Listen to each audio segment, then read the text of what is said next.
Most people think when you're newlyweds, you're just gonna have the best intimate life, the honeymoon phase, you just can't get enough of each other.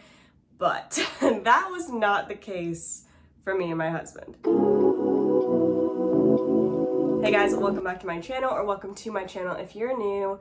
My name's Nastasia. I'm a Christian, I'm a wife, I'm a mom, and today I'm doing a video that was very highly requested. I mentioned a month or so ago in a video where I was talking about wife fails, I think, like different things I had messed up as a wife in our marriage so far. And I kind of mentioned purity culture just briefly and how that really got into my head in a way that I didn't recognize until just recently, past the 2-year mark of marriage, how purity culture had shaped my head to negatively impact my intimacy with my now husband. Before we get into it, I want to give a disclaimer. I'm not going to be crude or graphic or anything in this video.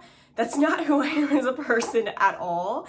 But also, the topic is intimacy within the bounds of marriage, obviously. But like, if you're of a certain age, I just keep that in mind. A little bit of a background. I grew up knowing Jesus pretty much my whole life. There was never a time where I didn't know who Jesus was, know what he did for me. I like to say that I think I got saved, or really started walking out my faith around the age of 13-ish, just because that's when I started taking things very seriously, like my sin grieved me, I was convicted, etc. But I always knew I was going to save myself for marriage and that I was going to save myself for my husband. And that was something that up until the age of 13, 14, it was kind of just beat in my head that that's something you do as a Christian. But then it was something that I really wanted to do. I really wanted to save myself for my husband. That was a desire of mine as a believer in Jesus. My husband also wanted to save himself for marriage, and he got saved, I think, kind of around the same time. He's kind of the same boat of that's around the time he started really walking out his faith, but he also really wanted to save himself for marriage. So we both went into marriage with each other, not having sex with anybody previously. So that is our background with that. Now, going into, our wedding night and just getting married and stuff, I already knew the physical implications of everybody telling me, it'll probably hurt, etc. I was prepared for all of that. What I wasn't prepared for was the mental aspect of it. To be frank, I wasn't prepared for the physical aspect either, because I had a hypertonic pelvic floor that I didn't realize. And so that added a whole nother issue into the bag of, intimacy being incredibly painful for me, not just initially, but continually. But I feel like the physical stuff that you have to get past, there's physical therapy for that. There's lots of different solutions that you can work through with that are, I think, a little bit more straightforward. I'm not saying they're not important. Obviously, it causes issues that you want to address, the physical side of things, but emotionally and mentally, if there is a block there, I feel like that is so much harder to find the root of, to address, to get through, and it can cause so many issues and walls between you and your husband, and none of you really know why, and that's the hardest part, I think, for a lot of women going into marriage when it comes to intimacy. That's kind of the point of why I'm making this video, is because I'm hoping that somebody out there can be like, oh my gosh, I think that's me. I think that's what's happening to me, and can breathe some life back into your marriage a little bit. Straightforward, this was the first issue that I realized within the past few months. This has been a recent discovery, okay? I realized that in society, you see two very different stories. You see the hyper-Christian side that freaking has songs about purity culture and things like that. It's just very, very pressed. I'm not saying that's bad, by the way. For a while, I was always like, what do you mean purity culture is bad? Purity culture isn't bad. It's calling you to be pure for Christ. So I think the intentions there are really good, but that's not my point in this video. So there's that's really pressing to be pure for your husband, don't mess up. And then there's the other side, which is, secular society, that they make movies and shows and songs and all this stuff all about sex. And all about these women in these movies are depicted as being very sexual, very hot, very in shape. They're super confident, they love the way they look, and they're just they're very attractive and men are attracted to them and they wear lingerie and all this stuff. And that's over here. And the Christian side is over here. And the reason I'm putting these two very far is because I obviously grew up on the Christian side and none of me is deconstructing or anything. I'm a strong believer in Jesus Christ. I still am to this day. I don't regret any way that I was raised in Christ whatsoever. But when you're raised that way, then a lot of times you think, well, anything over here is inherently evil when it comes to intimacy. Which then the reason that's an issue is because then when you're married, at least if you're anything like me, you realize, wait, I'm supposed to be sexy, hot, wearing lingerie, confident in my body, attractive, attracting my husband. I'm supposed to be all those things, but those are all over here. And I'm supposed to be over here with Christians. I'm not supposed to be all over here with secular society. So how does that compute? How can I be these things over here but not be of this world? That is the issue that I have been facing for, I didn't realize it, but the 2 years of my marriage. Because I felt like I couldn't be confident in my body. I felt like I couldn't feel sexy. And again, I'm not gonna get crude or anything, but if you're married, or even if you're not married and you have had sex before, and maybe you're saving yourself for marriage now, but you just know that life, you know that a big aspect of being intimate is confidence in the bedroom. It is. And a big aspect of attracting your husband is you feeling attractive yourself. Confidence is very attractive. And so when Hollywood and secular society has depicted this as, you know, one night stands and all this stuff, and all these women are very confident in themselves. They're very, you know, they don't think they're doing anything wrong. They're totally happy being the cool girl who has a one night stand, blah, blah. You're like, well, I don't want to be anything like that. Even TV shows and movies that depict strippers or prostitutes or whatever, they act like that. And you're like, but I am not that. I am a child of God. I'm a wife to my husband, and I saved myself for marriage. And I don't want to act like somebody who didn't. I don't want to act like, and none of this is supposed to be shameful. This is really just a very raw conversation, so I hope you can respect that. But this was the part that I realized there was a wall there, and like the light bulb went off. And I realized, this might sound stupid to you guys, but for the one person out there who maybe it doesn't to, that's what this video is for. I realized the reason I feel like I can't be sexy for my husband, that I can't feel confident in my body, even though anything and everything we could be doing, or just being intimate and loving towards each other, or him being attracted to me, him, you know, just liking to look at me, even if I'm fully clothed, you know, I felt like somehow that was inherently bad. Because if I wanted his attention to my physical body, then somehow I was like those women over here that didn't know Christ. Even though it's in the bounds of marriage, and the Lord says it is good. So this is where I'm getting at with purity culture. I think the biggest issue, it's on both sides, right? This isn't totally purity culture's fault. This is the devil's fault. Just as much, probably way more. This is society's fault. And that's their point. They want to ruin the sex life of the married couple. They want to ruin, the devil wants to ruin your love between husband and wife. That's what he wants. He wants to take apart the family dynamic and then cause strife there, and then push things like pornography, push things like adultery, push things like just divorce in general and infidelity, all this stuff. He wants to push all of that.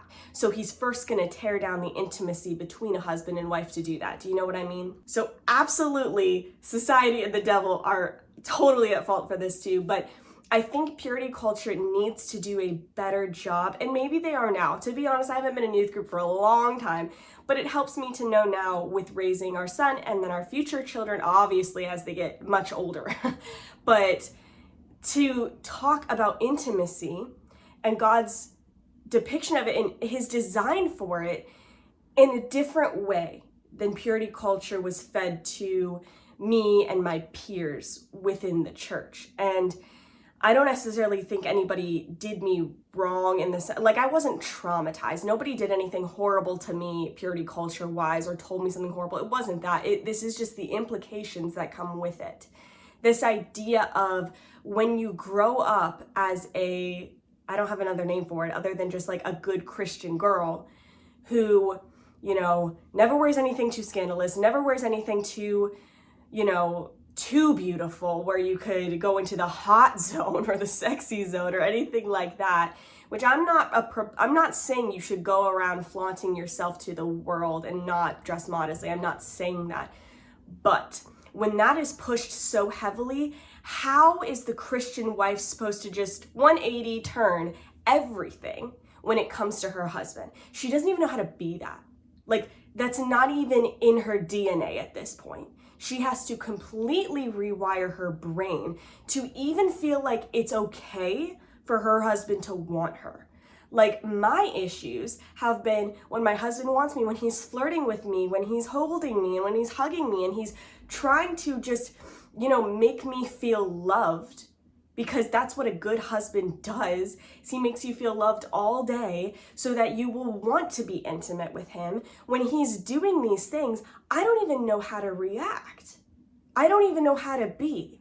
All I feel is awkward and uncomfortable because my whole life, all purity culture ever taught me was to stay as far away from that as possible. Men only want one thing. They just want to have sex with you. You have to guard your heart so hard, guard your purity so hard. And again, I'm not trying to say don't guard your heart, don't guard your purity. You absolutely should. But there needs to be an additional conversation to that. There needs to be an additional line of, I want you to know these things aren't bad. I want you to know that your husband wanting you in that way one day is not bad. This desire for you to want to feel attractive and want to attract your husband is not bad. This idea of wanting to feel sexy, to wear lingerie, these aren't inherently bad things that just fall into society. And I think sometimes churches will kind of mention it, like all you hear, the token thing is sex is good, sex is great, you should have sex all the time when you're married. But that's all they say. That's it. I have yet, and I'm sure they exist, which is great. I have yet though to see a women's conference for women who need help in this department. Do you know what I'm saying? Because what we're forgetting is that once you're married, you're good. You're Gucci. As long as you're not doing anything adulterous. I absolutely do not believe that watching pornography together as a couple in marriage is ever okay. I do not think that is within the confines of marriage. I don't think it's within the confines of anything that you should ever do that. But when it comes to being between a husband and a wife, you're okay. You're okay to feel that way. You're okay to want him to want you. You're okay to feel confident in your body. Those things are things that I am actively trying to rewire my brain, neuron by neuron, to teach myself it's okay for you to feel this way, because what I was telling myself over and over is, this is sinful. These thoughts are sinful. I'm not allowed to feel this way. Stuff it all down. Protect your purity. And it's because those are the guards I put up all my life to stay pure. It's not like they didn't serve their purpose, but no one ever taught me how to undo that. And then you just get married and everybody's like, oh, I bet you guys are having the best time. And I'm like, no, we're not. Thanks a lot, though. There's so many things that go into intimacy that nobody talks about, and it's tearing marriages apart. There's also things like, okay, crap, we're married now. Should we have sex every single day, twice a day, 3 times a week, once a week? What is good and what is bad, and what is leading us towards divorce if we do this? And there's so many rules that we put on ourselves because we assume there has to be a way to do this. This video is already getting kind of to the 15-minute mark, so I'm gonna try to wrap it up soon. But the message I want to convey here, and this can be a continued conversation if you guys end up enjoying it. If you're like, this was weird, let's never do it again, I'll respect that. We don't have to talk about it. I can heal my brain on my own. But I hope that there are women out there that feel seen right now and heard and loved. because it can be a very lonely place. Like my husband, I'm not sure how he had it different than me, but he never had the same issues I had mentally, ever. And yet he still saved himself for marriage. So I want you to know that, like, it's not the idea of saving yourself for marriage that ruins you, that everybody should just be able to have sex whenever they want, even if they're not married, and that'll protect your brain. No, he's fine. He is more than fine. I'm the problem, it's me. So I'm like, there has to be some way to do this, because obviously the people in his life, the church in his life, everything got it right with him. And I'm not even blaming anyone specifically. I don't have anyone to blame. It's not that. I think a lot of it was me too. Like putting this stuff on me of like, this is how to be good. And I think a lot of it is works based in my head of God will love me more if I do this, or is God disappointed in me if I think about my husband this way? If we're trying to be intimate and I want to be attractive, I want to be confident, is that a bad desire? Is that a way I should deny my flesh? Like I get so in my head. So I want you to know that you're not alone, even though it can feel so isolating. There are so many people, men and women, but I'm obviously speaking on behalf of the women here. So many women in the church who feel the way you do. And we're all trying to figure it out. And there are resources. I'm going to link a podcast down below that has helped me a lot in a lot of senses. It's actually was the beginning of me figuring this out. I was like, no freaking way. Like when I was listening to this stuff. And I've only listened to probably like, I don't even 5 to 10 episodes or something like that. So I can't say that everything she's ever said I agree with, but I do know she's a believer and she does talk about this stuff in a lot more detail. So obviously I probably wouldn't recommend this podcast to like anybody under the age of like 17 in general, just because I don't know. I guess it's up to your parents if you're a minor, but especially if you are engaged or getting, or are married and are trying to figure this out, this could be a great resource for you. I think she has books too. And then there's just, I bet there's other resources too, but this is the main one I have found and I'm hoping it can help you more. But we can continue this conversation in future videos if you'd like. If this topic was helpful for you and you would like me to touch on other topics, not explicit, obviously. I don't get more explicit than this, all right? This is like the line. But when it comes to vaguely PG, minorly PG-13 content, when it comes to like talking about purity culture and then going into marriage and how to deal with that, I'm happy to talk about that more because I feel like no one else is. If you enjoyed this video, check out this one. This is the video I was referencing earlier where I was talking about, as a wife, the different ways that I've kind of messed up in my life. Maybe there's other things you can relate to as well. So I love you guys so much. Thanks for being here. I'll see you soon.